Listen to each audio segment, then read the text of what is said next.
Hey everyone, and thanks for joining us today. I'm Mike Andrews of Yastis Cybersecurity Consulting here in Las Vegas, Nevada. We work with small and medium-sized U.S. businesses. I'm happy to be joined once again by Karina Klever of Klever Compliance. Hey Karina.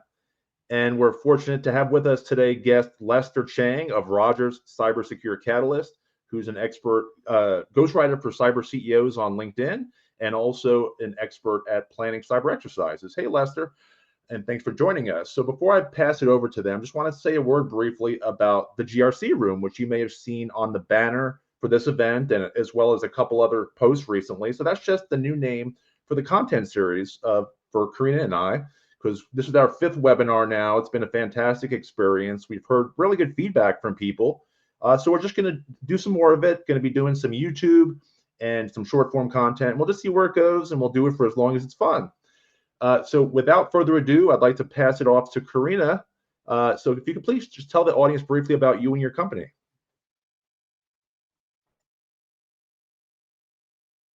This has been very fun, and we've been getting a lot of great replies. And I'm supposed to stay on mute, so sorry about that. I am the founder of Klever Compliance. We are a tool agnostic company that focuses on companies' GRC programs, whether they're specific competency areas like vendor management, risk management, incident management, whatever you may have, cybersecurity, or the overall GRC program. We are known for coining compliance management as a service, where you kind of get as much or as little as you need based on where you are. So I'm very honored now to go ahead and introduce Lester. Lester, can you tell us a bit about yourself, please? Yeah, no problem. Thanks, Mike. Thanks, Karina, for having me here this morning, afternoon, depending where you are hearing it, where you are listening in from. So my name is Lester Chng. I'm a senior cybersecurity advisor with Rogers Cybersecure Catalyst. We are a cybersecurity not-for-profit based here in Canada, operating pan-Canada as well as some international spots and looking to expand further. My day-to-day looks like running tabletop exercises, risk advisory workshops, boot camps, helping both private public organizations with cyber risk. Along with that, I also do, like what Mike mentioned, I also do a bit of ghostwriting for cybersecurity CEOs, helping them to leverage their own personal brand and channels to help promote their organization, their solutions, and to tell their stories. So that's something that I'm passionate about, and ties clearly into our conversation today about communication. So, and in a previous life, I was in the Navy. So I was a naval officer running the Naval Wargaming and Simulation Center for the Navy. So exercises has been part of my life for a long, long time. So that ties in also very closely with GRC and how exercises can definitely address some of the risk concerns, issues that GRC folks are always looking to address. So happy to be here. I'm happy to talk a bit more about communication, depending whatever path you want to take us down. So happy to be here, Mike, Karina.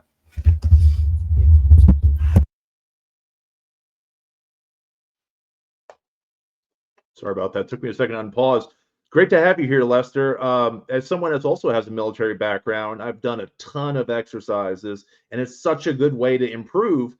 Even during exercise, though, whether you're planning it or you're executing it or you're looking back at the lessons learned, communication is really important. So what would you say when it comes to cyber exercises takes for someone to be really good at it, and what type of communication should they be doing? Yeah. So I think in order to be good at it, a bulk of the work comes in the preparation phase. So in terms of understanding what the pain points are, right? Nobody runs exercises for the sake of it, unless you're just trying to check a box, which is not the correct way to approach exercises. So understanding. So if you are maybe internal resource or external consultant looking to help an organization stand up your exercise program or a standalone exercise, I think the first part of it, preparation, understanding what the business is, understanding what there are pain points in every business, right? So understanding, teasing that out, that's going to be a huge success factor to executing a effective exercise. So spend bulk of your time trying to understand what the problems are, who the key players are, because people can put up a lot of roadblocks for you to conduct a successful exercise. So that preparation phase, tapping a lot onto the GRC teams are also important, right? Because they are the ones that have identified the risks. And if your exercise addresses some of the risks that they have identified, then it's going to be a win-win situation, and they're going to help support your program or your exercise. So I think that's an important thing that we normally don't spend enough time thinking about, right? We just take whatever the scenario, the flavor of the month, and just execute it, and we don't realize that, okay, we could have killed a lot of birds with one stone along the way if we had taken the time to have those conversations with the teams that are managing risks, managing some of the issue management, and that's where they would be more than happy to support your exercise, because it helps fulfill some of their tasks as well. So that preparation phase is hugely important, and that leads to, I guess, facilitation. The best tip I can give is to find your insider, right? Your insider, supporter, stakeholder, champion that, one, hopefully understands the benefits of running exercises, and secondly, gives you sort of the lay of the land, right? Who's going to block your conversations, who's going to give you difficult questions or throw curveballs within your exercises, and therefore you can set up the scenarios, or if you need to have prior conversations with those individuals, then that would help facilitate the exercise when it's live. That champion is also able to help you navigate and help tease out certain conversations among the certain teams, right? Because not everyone is enthusiastic about exercises or want to review how much they know or they don't know, right? So having that insider champion would really help you to ensure a smooth execution of the exercise. That's really good insight. So kind of recently, two of the guys I mentor at UNLV Cybersecurity, they were about to graduate, and they had their capstone, and they were assigned a project of working with a local police department to set up a cyber exercise. So it was only supposed to be like half a day. And then when we were talking about it, they were saying, well, what should we do? And I said, well, you got to ask them what they want to exercise. And they're like, what do you mean? They brought us in to plan that. You know, they want to see what we throw at them. I'm like, well, you can talk to your point of contact and just say what would be extra valuable. So really good insight. Just moving on real quick to the cyber ghostwriting side of you, because that's how I came across you and your content. Your content is awesome. You write really well. Now you're doing more video. So can you tell us about one of your success stories as far as doing ghostwriting for cyber CEOs, maybe like a before and after? Yeah. So I think one of the stories that I have, or one of the clients that I work with, was a founder of a startup. And after working with him for a while, I think one of the things that resonated most with me is in one of our sort of debrief conversations, I was like, yeah, I know you don't have the time, and I'm here just to help capture your thoughts and help you articulate your insights and what he said to me was like, no, Lester, you're more than just a ghostwriter. You actually understand the platform. You help me understand my clients better. You help me find the words that I don't have either the time or the knowledge to be able to articulate well enough to make an impact, which is he wants to send a message, but he doesn't have the time and maybe the research or understanding of the clients deep enough to really make that message resonate. So I think that to me it's more heartening than any like business deals and all, because it really made me feel that, okay, I'm here to play, I have a role to play, and I'm able to value add fairly quickly to cybersecurity CEOs in particular, because I have an understanding of the platform, in this case LinkedIn, and also understanding of their product and their audience. So I think that was something that really stuck with me.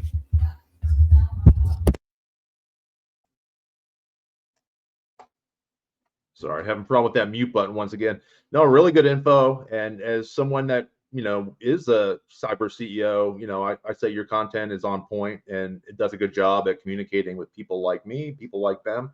That's awesome. So now we're just going to get into the more general communications question. Karina's going to have a lot of input as well as Lester, because she has years of experience in this field. Navigated a lot of landmines. So for this one, I'd like to start with you, Karina. So technical people are often thought to be bad at communicating. The source for that is my wife. No, just kidding. People think that in general. So can you say, why do you think that is? Why would that be?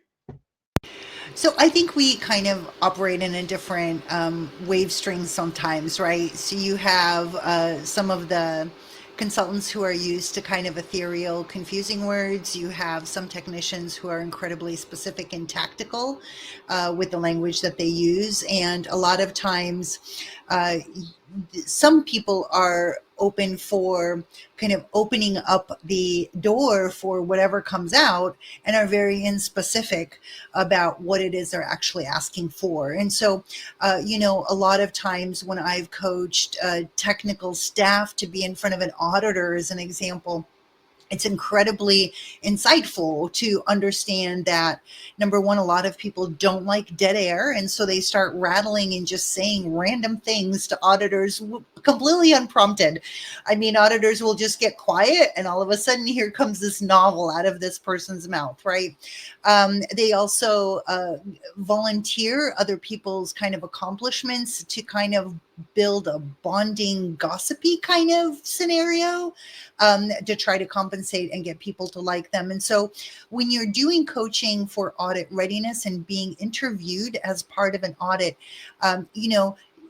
point those things out only so that the person being interviewed is aware of it and maybe they can keep a better check on it.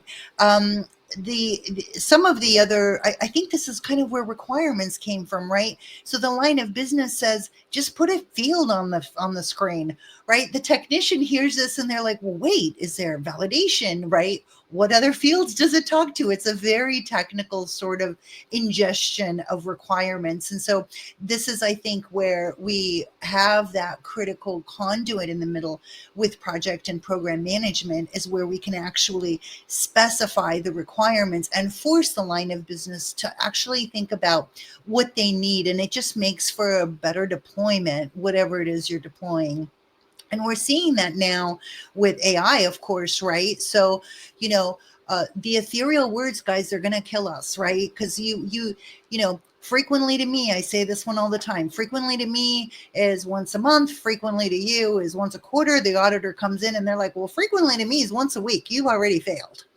And so these kinds of words like, do a control F for sometimes, frequently, periodically, occasionally.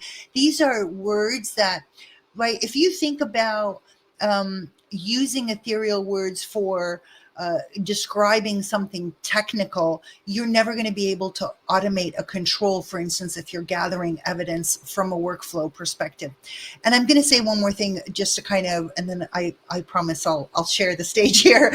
I do want to address one thing that Lester mentioned about tabletops. We just lived through the LA wildfires. Los Angeles is still recovering, and they're going to actually be covering for quite a long time. I had 9 people in my living room on air mattresses, and I had no power. I had my RV on.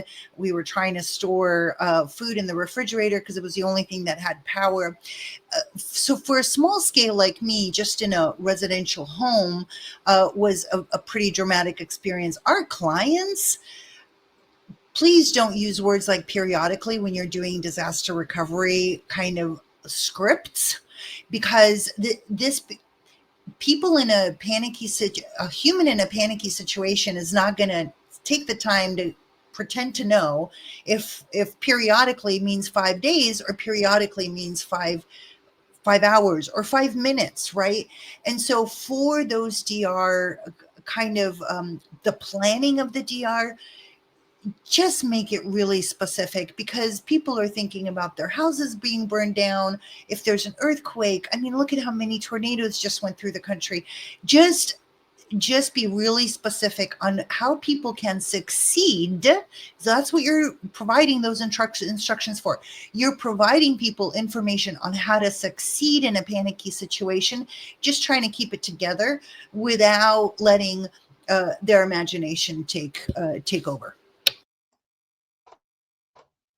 That's a really good point. And you brought up the verbiage. Like someone might think, well, communication is about verbal communication, or maybe sending an email or a text message or a LinkedIn message. But really, when you're writing policy and process documentation, that's communication too, because ideally you're not writing it for yourself, right? You're trying to communicate with other people.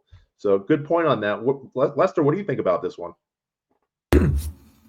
Yeah, I think that's technical folks are very good at solving problems, right? So, but the problem with that is we approach it without the understanding of, okay, what does this problem help? What's the larger issue that we're trying to solve here?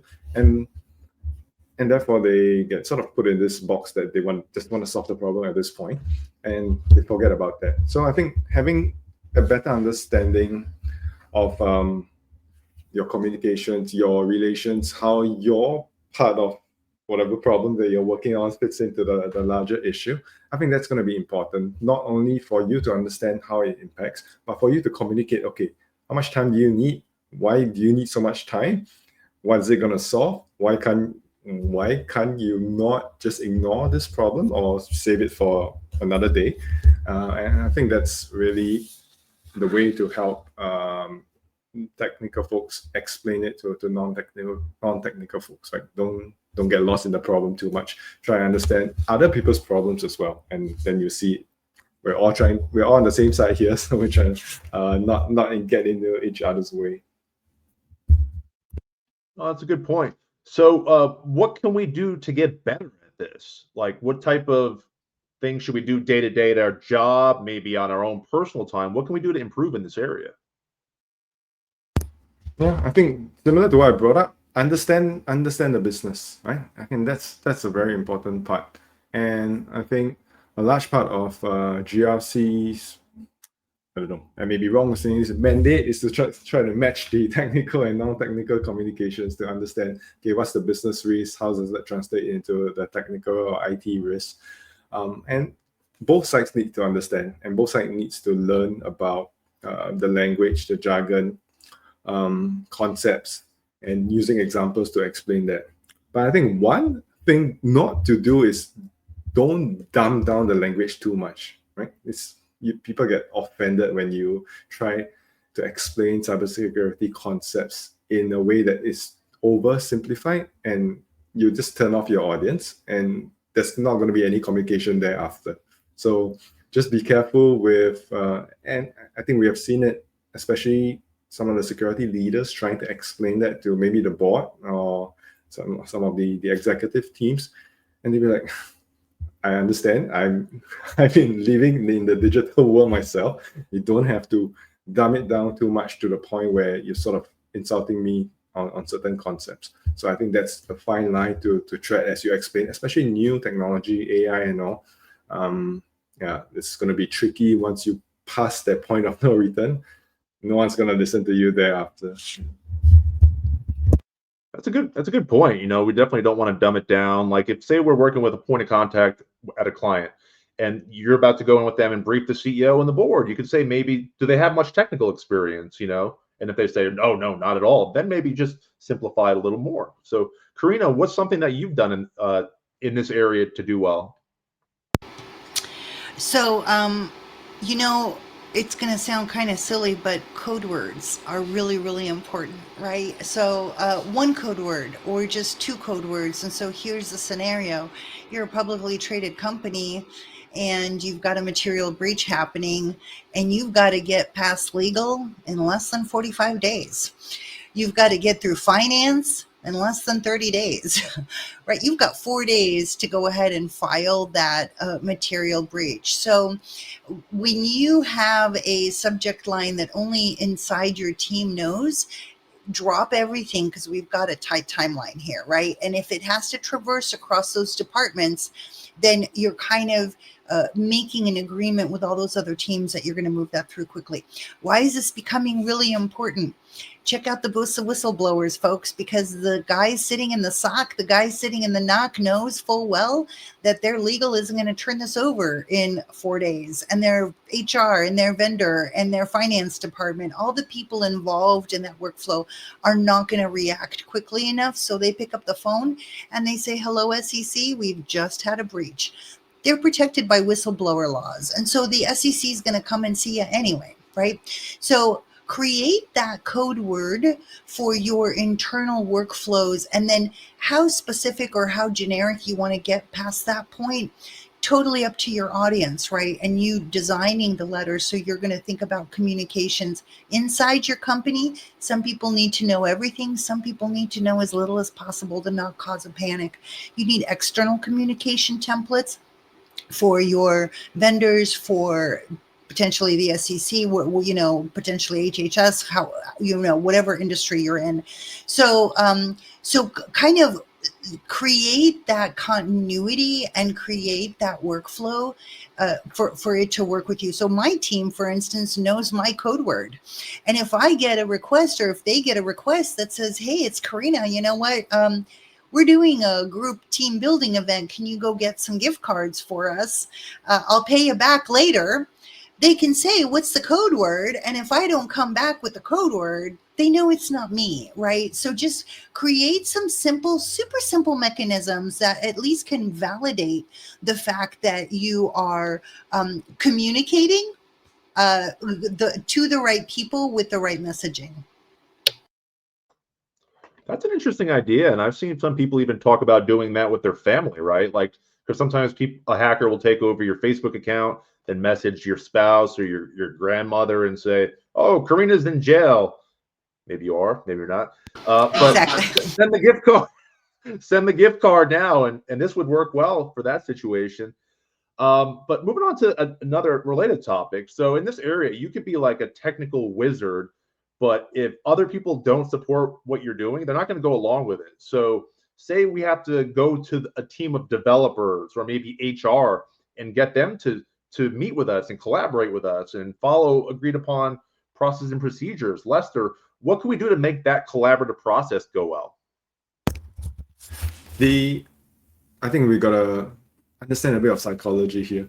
Most people don't have someone that is interested in what they do. It sounds funny, but think about it for a while. Your work, you're passionate about it, you're interested, you have a lot of knowledge, you put in a lot of energy to it. How many other people have the awareness and care about whatever you do? Not many. So why am I saying that? So instead of you approaching it as, okay, this is my work, I need to do it, and this is your role in my work, start to listen to them first, right? Understand what their role is in relation to you, how can you help, what are some issues, what are some things that they are concerned with, and naturally they will bring up things that you may see as a potential roadblock or synergy in whatever you're trying to do. So it may seem counterintuitive, but spend some time understanding them, understanding their work, understanding the role that they play, and you may not be able to solve it, right? But just being the listening ear and showing a bit of interest in their scope of work. How many times have anyone asked what the developer is doing? Nobody cares, nobody understands, nobody wants to know. So imagine you spending the time understanding, and you may not fully understand whatever they're trying to do, and you may not solve their problem. Spending the energy and time, attention, and just being there and listening to, paying a bit of attention, interest in their area of work, I think it goes a long way to just even showing that you're interested in something. And I think along the way, that's where you hopefully can sort of weave in why you may need their help, why they are critical to your project and the things that you need to achieve. And that's where I think that starts that relationship building. So I think that's something that we, given tight timelines and deadlines that we need to fulfill, we always ignore it. We just say, this is what I need to do, this is your role, carry on. It doesn't work like that. So yeah, Yeah, you're right. I've seen that not work out too well. We do need to communicate in terms other people care about. So, Karina, if when you've been in these situations, how have you navigated them to get the buy-in from these other departments?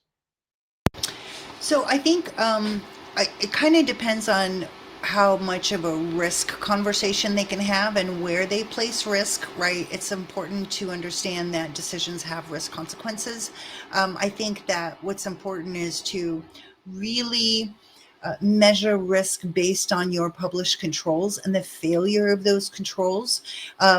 Ethereal risk is incredible, of course, very useful. Many of us base our risk programs on, these frameworks. But to understand your actual operational controls and how to handle the failure of those controls can really go a long way with explaining how risky those controls are. And so super quick example I like to use, you have a change management policy. One of the controls says we do a cab once a week. Okay, well, wait a minute, we haven't done a cab in 4 weeks. Let's dig, what's the problem? This is a failed control. Either Bob's out every single Thursdays and we have a backed up queue of changes needing to go into production and do the review and the assessment and the approval on. So we're going to reassign it, or we haven't had any changes being requested. So now in that case, let's go back to that documentation that has that control in it and say, we don't do it once a week. We do it once a month because we just don't have the volume. So making decisions on real operational controls is so important, and having that communication with the technical staff who runs these competency areas, who owns these competency areas, and applying that risk over that competency areas is incredibly effective, because then they can actually participate and make a decision on what really works for their operations. But you have to start with measuring true operations instead of ethereal. Karina might be in Boston and a brick might fall on her head, or we're going to have it, right? I mean, ethereal risks are very irrelevant. People can't relate to them until you take that exact operational area and then overlay the risk and then have that conversation. Yeah, no, that makes sense. In this role, we're never going to know it all, and the sooner we realize that, the better. Back in the day when I was doing risk assessments in the government, we had a new member on our team, for example, and he'd come over and say, I don't know this stuff at all. I don't know this networking side much. What should I do? And it's like, call the network shop. The numbers right here. They'll get you what you need. Oh yeah, okay, yeah, do that. It's like this communication stuff. It's not like a maybe we should do. We often have to do it. So, but I think sorry, go ahead, Lester. Just on that, I think people are so busy. No one is gonna set aside time to just talk to some other teams. it's just frustrating that a lot of people assume that teams will start to build relations on their own without any structure, without any platform for them to do so. And it's not the case, right? People only talk if there's a reason to talk, which is just unfortunate. But I think understanding that as the setting of the reality, then I think tying it back to maybe running a cyber exercise, that is a perfect platform to force everyone to communicate, right? Like Karina mentioned about the legal team having to take 40 days to draft or even vet a outgoing comms.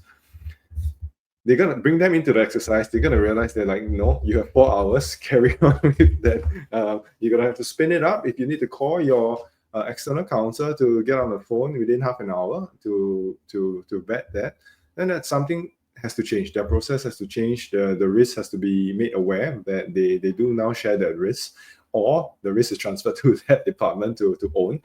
Then those conversations need to happen in peacetime, right? During an exercise where everyone has the capacity and mind space to think about all these issues. Because in a real incident, people are going to push back, and you're going to realize that, okay, it's going to make things much worse than an incident is. So I think that's where communications play a very important role to managing incidents, especially in a safe space. So I kind of want to add to this. And what I want to add to this is we've created incredibly siloed environments.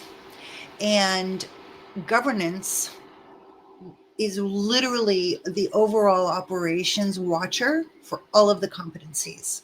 Governance does not equal cybersecurity.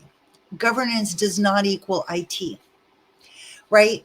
When you have a concept like IAM, that role based on least privilege permissions needs to be mapped to the systems that are in the environment and the level of permissions allowed per role. It starts with HR. IAM is born from HR, right? And the roles that are in HR. Having these continually siloed environments, there's legal, there's contractual huge gaps that we're seeing in vendor management. There's this layer over layer and over layer of these contractual CYAs from all directions, which means at the end of the day, you have no idea where the hell your data is. We right now have over 300 million records listed as being investigated by the HHS. Your PHI, my nephew's PHI, my brother, my mom, my son, my grandson. We are losing data at an exponential rate, and the silo that we have in these environments is contributing to that. And one of the issues is because we've decided somewhere along the way that governance belongs in a different department. It ain't got nothing to do with my actual operations. And governance is always intended to be the oversight measure of all of your functional operations as the umbrella. And so for those of you that have that segregated environment where one side, one arm doesn't talk to the other arm, or however, the left or the right or whatever is that saying, please address that and run that workflow. Run that. Pretend we're publicly traded and we've got to report out to the SEC on an 8K in 4 days. Run it. Just run it for fun on a Tuesday randomly at 2:30 in the afternoon. See what happens and see where those walls are, because most companies have them, but they don't know that they have them, and they don't know that they have to address them until they're faced with actually executing on something as critical as that. That's a good point. I see a comment here from Bruce Bong. It's related to what you just said. So he said silos are created to ensure plausible deniability should anything bad happen. What do you think about that? Thanks for the reminder, Bruce. And this is that CYA situation, right? So Bruce knows full well he's been in the trenches, like a lot of us have, really trying to kind of that North Star guides us, right? That ethereal, optimistic sort of, we want to do this right, guides all of us. And I know it guides Bruce because he's like just top notch, always wanting to do the right thing. But sometimes we get into these silo situations where we're just like that wall hits us because we're not welcomed. We have no way to proceed forward. We have no way to close that loop. And so this is, again, that siloed situation. And again, we're seeing it. Folks, check your APIs and inventory them. Check your vendor managers and make sure that they're all doing the right thing, and ask the tough questions. What are you really doing with my data? Because you know what? Just like you, they probably succumb to the really cheap data storage solution. Who is where the hell knows where, that has the lowest level of controls, physical controls, access controls, security controls, perimeter controls, right? Because it's cheap. So let's stack all your data over there, because we've got 17 to 19 instances of all of our data out there in the ether. But you know, MUFG, I've got to do a call out. And actually, JP Morgan's kind of went on this bandwagon as well. They're now demanding transparency into subservice organizations of their vendors. And I think all of us should take that position very, very strongly, because I think we're going to unearth a lot of issues when we start looking at it that way. It's a good point. Lester, do you have anything to add about governance or oversight before we move on? No, I think we covered a lot of stuff. Yeah. No, it's a lot of good information. So moving on, technical people often aren't familiar or good at sales-related messaging. So when you're a technical person and you want to get into business, you may think, well, I'm going to kill it at the technical stuff and someone else somewhere will figure out sales. But that's not how it works. companies want to meet with whoever's running the company over and over again. You could try to avoid it, often not possible. So Lester, when you're thinking of sales messaging in related to the cyber world, what's your number one tip for thinking about this, acting on it, or what do you think? Yeah, I think spend like drafting and sending a message is easy, right? But if you don't spend the time thinking about how someone else receives the message, then it's pointless. Whatever you want to write is pointless because the message is not getting across. So think about it and it's not difficult to find, right? You just do a search on either website banners, advertisements, splash screens, and you read some of the jargon. You're like, I have no idea what you're talking about. I think I just saw it this morning. End cyber risk, 100% protection doesn't mean anything to the end user. And I think we are at a point where the buyer is matured enough to quickly sieve through a lot of that. And so what does that mean? This means that your message is not effective. It gets filtered off either for real or mentally. And what's the end result of that? Whatever you intended to send, the message that you intended to send it's not effective. It will never reach the other person. So in order to as you start drafting your message, as you start thinking about whether it's a overall campaign, one post, one email, one banner, web copy, think about who's reading, why are they reading, what's their pain point, what's their concern, and then you work backwards to writing the words and try to figure out, okay, how can you put yourself or your words speak to them so clearly and directly that they don't have to go through hoops to say that, oh yeah, he's speaking to me, oh yeah, he's trying to solve my problem. So when you do that, and it's not going to be easy, right? If it's easy, all of us will be expert copywriters at this point. It's not easy, and therefore that's where the opportunity is, right? Because what is everyone else doing? Everyone else is just spamming words, putting content out there that they hope someone understands. So I think that's a key difference, that if you want to start writing sales related messaging, I think that's something to always keep in the back of your mind. Well, that's a good point. With a lot of us being on LinkedIn pretty often, some of these tips, these messages are pretty known. So with a lot of people trying to do this, whether it's on LinkedIn or email, what could you recommend to like cut through the fog? How do you stand out now with that going on? Yeah. So think about what your objective is. One way to think about it is sort of like play word association with your niche, your product, your segment. Who gets associated with that particular solution, right? And I mean, the larger companies normally come into mind when you start thinking about, okay, who do I think about? Firewalls, SOC, those names that are going to be associated with that. So if that is your objective, and assuming that's your objective, then you got to work backwards. Okay, how do I then be synonymous with either a sub-niche, or with a particular client that has that problem? That will help you narrow down the language that you use, which should be the same language that they use, and describes the frustrations of their day-to-day. Only then it sort of clicks in their minds, like, okay, this person knows exactly whatever I'm going through on my day-to-day, whatever keeps me at night, whatever frustrates me in the morning, and bugs me over the weekend. So that way you can sort of cut through all the noise, cut through all the colors, the banners, the booths, the swag, that whatever everyone gives out, and dive directly. Is like, okay, I know your problem, I can solve it. And that's where I think it helps to navigate that. To me, it's a mess, right? It's a messy.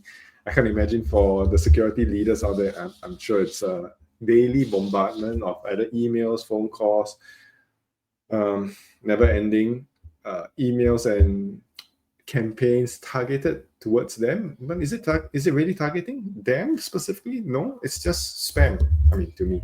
So I think that's the opportunity to be as clear as possible to that particular person. And it does take time, right? You're not gonna throw out one email and expect someone to say, Uza, he's speaking to me and let's sign the deal right now. No, it takes time to nurture the relation. It takes time to listen and understand. So that's the only way, I think, for at least small organizations to have a chance to compete with organizations with $1 million budgets. There's no way there.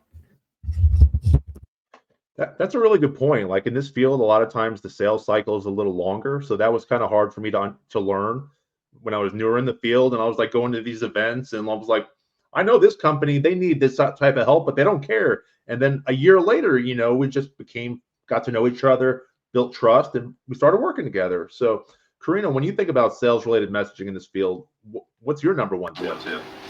So, what we've consistently done is really just put out messaging that is helpful to that GRC space, right? And a GRC, how to gather passive evidence, how to get audit ready, how to do N to the fourth, which is appropriating the controls that actually apply to your actual operations. The pain points in our world really start at the beginning, and the beginning is that 12,000 row spreadsheet that you're told you have to go abide by, and there's no stop and pause and let's rationalize this and think about it and how that actually relates to our operations, because then you're so overwhelmed. It's the whole boiling the ocean, eating the elephant, right?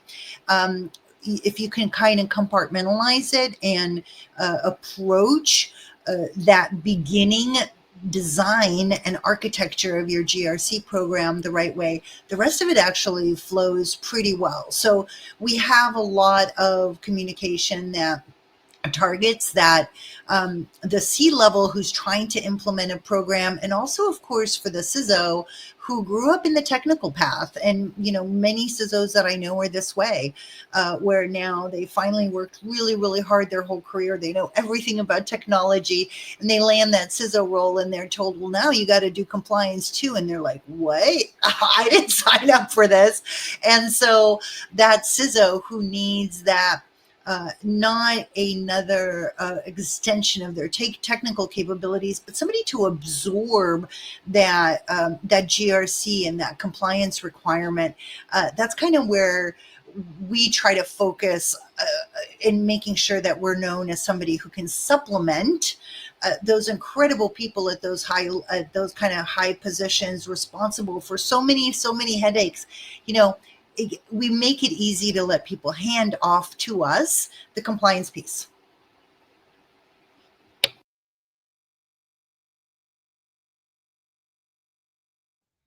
Sorry about that. Just testing out that mute button. Want to make sure it works for next time.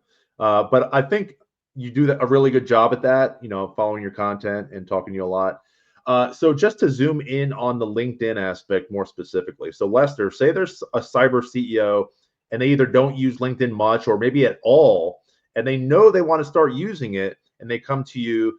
What would you say is the best way you would tell them to get things they should do to get the most out of using LinkedIn? So normally when I work with my clients, my first step is to just get clarity on what their objective is, right? So some of them are, heavily driven by sales, so they have a clear sales target that they need to meet. Then we have different approaches and tactics for that, right? Because that's going to be much more you're gonna have to be a bit much more aggressive in the direct messaging, because that's the only way you're gonna cut through within a particular timeline, right? But if you are here for the longer run and you know that your presence on LinkedIn, your brand, is going to be important not only to you but to your organization in the longer term, then I think understanding that objective is the first step. So what does that look like? So normally people start, I want to be a thought leader, I want to be a go-to name. Dive a bit deeper into what that means. Is it getting invitations to keynote speaking? Is that getting more messages online for your particular service? Is that getting queries about your particular business? Because that would advise what you do on LinkedIn. There's only a few things you can do on LinkedIn, right? One is to refresh your profile, which is important to be as clear as possible what you want to achieve, map to your objectives. And secondly is your content, right? Putting out posts. That if you're not clear what your objective is, how can anyone be clear what your post is trying to achieve? No one will understand. No one can. Again, we want to make it easy for them to connect the dots. And sometimes you can be as direct as, yeah, I'm doing this for a particular reason. It's fine, right? We're not living in a world. Everyone knows there are no hidden cuts. You're not trying to like circumnavigate, trying to pull certain levers to reach a certain stage. No, it's everyone has those cards as well. Everyone's playing the same game. So sometimes it just makes it a bit easier to be open and direct. And a large thing that a lot of cybersecurity leaders are not comfortable with is sharing a bit of their personality and their personal lives and stories. So that is a fine balance. It's not easy to understand, okay, where that is. But I think if you can manage to build or weave that a bit into your professional content, your educational content, or your what we always see, your inspirational content, then I think that's where people understand, okay, Mike or Lester is a real person. There's some emotions or aspirations or thoughts or concerns or troubles, struggles that they go through. And that's where they are better able to relate, right? Rather than just seeing this highly polished figure that we know it's fake, right? No one puts up a front 24/7 in that manner. And therefore, if people cannot connect and resonate, especially given the dilution of content with AI nowadays, it's going to be harder, right? Because people crave, and people will continue to crave that individualism or that personality, especially as the feed gets flooded with more AI generated content. So I think that's the opportunity for cybersecurity leaders. One, to be active. Secondly, be clear what you want to achieve. Thirdly, add a bit of a personality. So if a potential client says to you, Lester, I realize it's important to do more on LinkedIn, but I don't think people are going to listen because I don't have much of a following, or maybe because I'm not a good writer. What would you say to that? Is it just take persistence and that's about it, or is there something deeper? I think it's always important to learn what works, right? Because if you start using it as your personal diary, I say please go back to pen and paper and don't put all your thoughts online.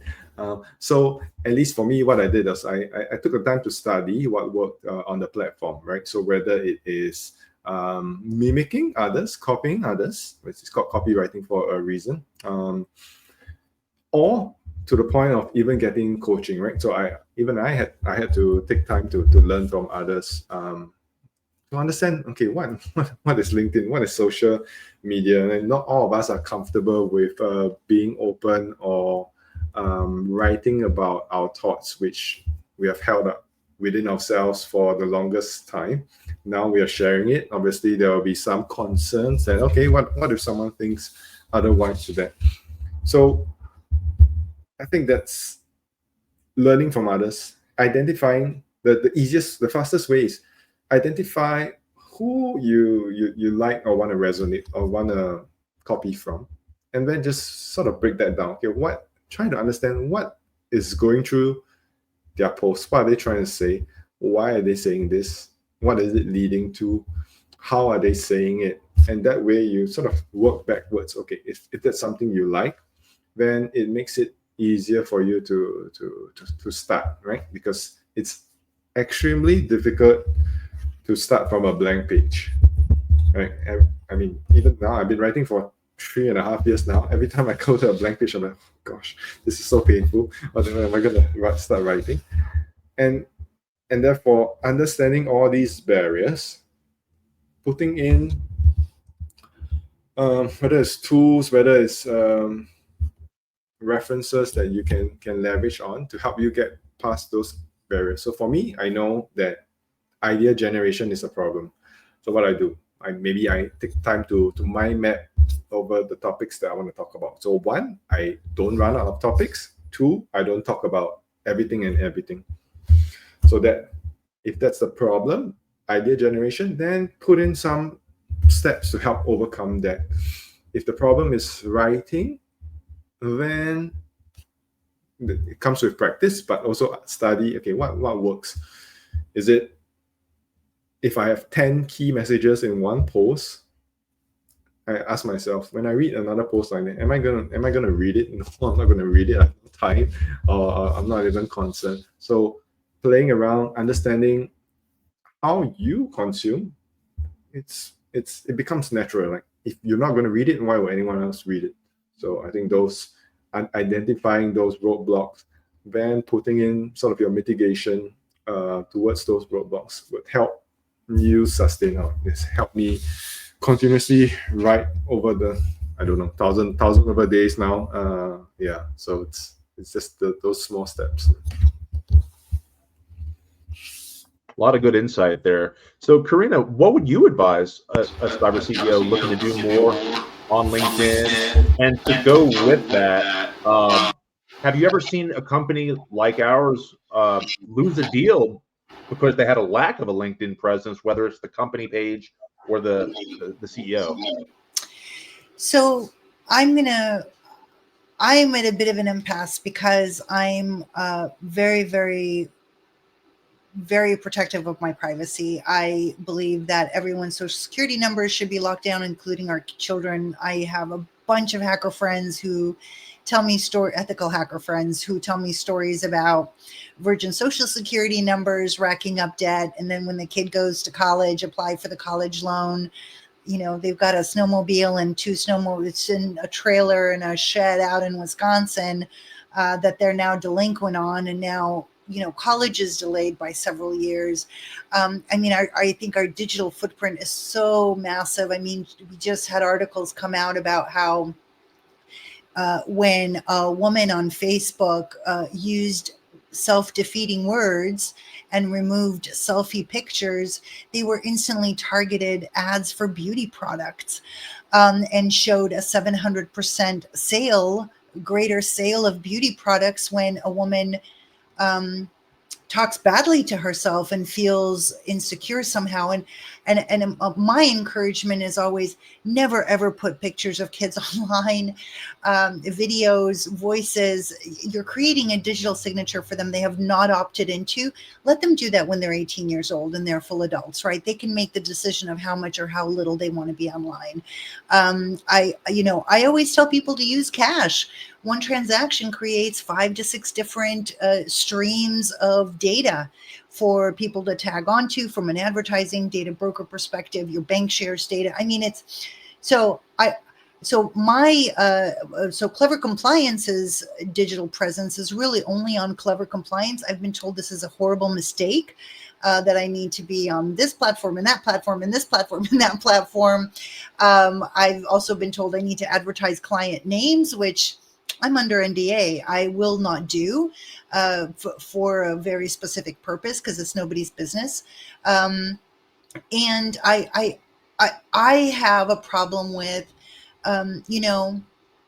here's the lunch that I had today for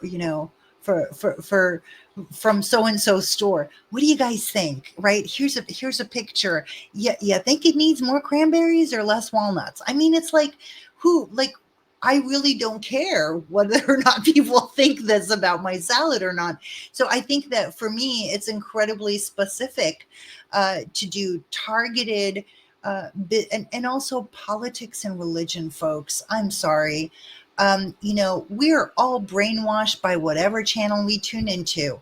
leave it out of the office. I mean, leave it at the front door. You're all entitled to your opinion, but it's incredibly counterproductive many times, and it actually stifles productivity. When you're hating the message, when you hate the person that the message comes from, you're not going to want to collaborate. And why are you hating them? Well, because your news channel told you so. I mean, it's just ridiculous.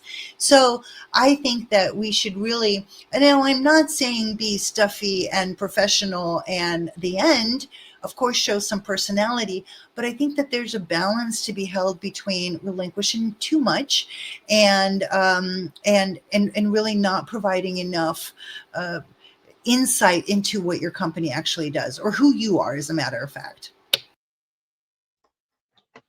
No, good information. Lester, have you ever seen a company or maybe a fellow entrepreneur lose a deal because they weren't really doing anything or enough on LinkedIn? Yeah, I think personally, when I was in the financial sector, we did reject potential vendors because it's if you have a killer website, I think that's important. And what happened was we had a vendor that was put across our tables, like, okay, have a look at what you think about it. So the website, we did some investigation. Like, okay, when we goes to the LinkedIn page, couldn't find any more information about whether it's the founder, the teams, and all. And it's unfortunate because they just get passed on, right? There's not enough. I mean, maybe it's their marketing team's fault that they didn't put in enough effort to show up their website. But it does happen, right? And it does happen that, at least for me, the first thing that I do after looking at the website is to go look at the founders. That's just me. And I think it is. I mean, I understand Karina's privacy concerns and all, but I think there's still a way to craft it professionally and create enough awareness so that there's no dissonance, right? Because if there's a dissonance between what you're saying online, what your company represents, and the solutions that you're trying to bring, the moment there's dissonance, everyone's impatient in this world, right? We just discount or discredit you immediately, which is unfortunate. So I think that's where, back to understanding your objectives, understanding your positioning, how do you align that so it's so clear that okay, it makes sense for this person, this solution, this company, and you don't do yourself any discredit by not participating in some of the more active channels, right? You don't have to be on Twitter, X. You don't have to be everywhere. You don't have to be on YouTube. I think if you have to choose, I mean, I don't think you can go wrong with LinkedIn. Yeah, but besides that, yeah, don't burn out on trying to be everywhere all the time. It's not gonna turn out well. No, it's a good point. This is actually the reason I started doing a lot more with LinkedIn. Like 3 years ago, there was a co-founder of a startup, and I thought they wanted to do business. And then before I knew it, they said, "Oh no, we went a different direction." I'm like, "What happened?" And they said, "Oh, we're going to work with this other company." They were just talking to us. And I said, "Can you tell me what company? I'm just curious." And I went and looked at the founder's page, and it just seemed like a lot of fluff. And I'm like, "Come on!" Like I feel like we could do a better job. So this LinkedIn stuff must be pretty important. Time to look at it more. But with that being said, you also do have to be watchful for using too many platforms. Like our company, I used to post more on Instagram, Facebook, and X, and it just wasn't that productive. So I'm like, you know what? You don't need to be everywhere at once. Just focus on what works. Focus on where your audience is, which to me is LinkedIn. And there's also a lot of good content creators like yourself that are there to learn from. So it just seems like the right place. There are a lot. We don't have much time left, but let's quickly look at the comments here and see what we have. See if we can grab a question. I want to really quickly address the AI question. Oh yeah. So Alex, actually, I don't think we can have a webinar without AI. Please remember that AI, so EU AI Act, ISO 42001, The folks that wrote ISO 42001 are the same folks that wrote 9001, which is our QMS standard, good documentation practices, good manufacturing practices, right? I kind of do this with every single webinar, but the principle of ISO 9001, let's take pharmaceutical, we can all understand this. We have a recipe. The recipe has ingredients. We have, the recipe goes into a cauldron. We turn it, there's a certain temperature for a certain amount of time. It comes out, it's pressed pills, it's serialized. That's ISO 9001. ISO 42001 uses the same principles with data. This is why you have to know where your data is. What is the data that you're using? What is your intended outcome? And, what are you doing with it? How are you crunching it? What is your intended outcome? So sometimes your data needs bias. If we go back to the pharmaceutical example, perhaps, the white women versus African American women versus Asian women versus Latin women will all have different results based on that vat of drugs that are produced. And sometimes we want the bias. Sometimes we don't want the bias in AI. The one thing about AI is I implore everyone to please make sure that there's a guidance document that exists in your company that says, do not put our company information into AI, especially if it's external. Now, if you've built your own internal AI, great. Make sure that your perimeter security controls are in place. But if you're using an external AI function, please provide your workers guidance, vendors, internal workers, everyone, so that they know what your approved parameters are, and make sure that you're blacklisting and whitelisting accordingly based on what your company approves. That is going to require this magical word called decisions. And not everyone wants to make decisions, but make a decision because you can change it later. At least publish it out. That's what I have to say about AI. Yeah, that's a good point. And even in this, it's definitely heavily related to communication, because is the cybersecurity team going to respond to the incident? Is the team that manages the LLM? You got to define those things ahead of time so you know how to respond when something happens. Because we can't pretend nothing's going to happen. There are some other items, but we are low on time, so we'll make sure to come back around and respond to each of them. Thanks to Lester for joining us. Lester, do you have any final words for the audience? And with that, can you just let them know where to find you? Yeah, so I think firstly, thank you Mike, Karina, for having me. So I think just one thing to leave with everyone. I think communication is something that we don't spend enough time thinking about. So hopefully take away something. If there's anything to take away, think about how you have been communicating in your day-to-day work, and maybe spend some time asking maybe your teammate, someone that you trust, are there things that you can improve? Because all of us have certain ways and quirks that we are so used to doing that we're just blinded to, whether it's habit, like whether it's the way we speak, the words that we use, the nuance that we always utilize, and we don't realize it, right? So hopefully you spend some time thinking about communicating. How have you done it? And it's going to be different whether you're talking one-to-one, one to a group, online, virtual, in a meeting, or in a presentation. So there are many different layers to that, right? So again, think about your audience, right? Have some how do I put it? Have some care for them, right? It's not communicating. It's not just saying whatever you want to say. Put in some thought, some care about how someone receives that, and then that would help shape your preparation and shape how you deliver that. So that's, hopefully you spend some time thinking about it, because we don't spend enough time thinking about how we communicate. And yeah, I think that's where to find me. I'm active on LinkedIn, so feel free to engage with me there. So thank you again, Mike and Karina. Yeah, definitely recommend following or connecting with Lester if you're not already. He's got some of the absolute best content on there, super well written, doing more video now. It's awesome. Look forward to it every day. Thanks again, Lester. Karina, to you, any final words, and where can they find you? Please follow Klever Compliance. We post several times a week. Follow my profile as well. We are also at clevercompliance.com. We've opened up our calendar and we go to a lot of events as well. And so we're looking forward to meeting you and talking about how we can meet you where you are with your GRC program. That's awesome.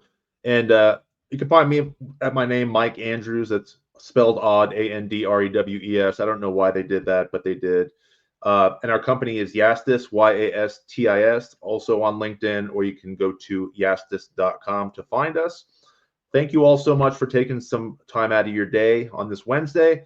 We will be having another webinar in June and July, and we'll be announcing the June one soon. So thanks again, and hope everyone has a great day.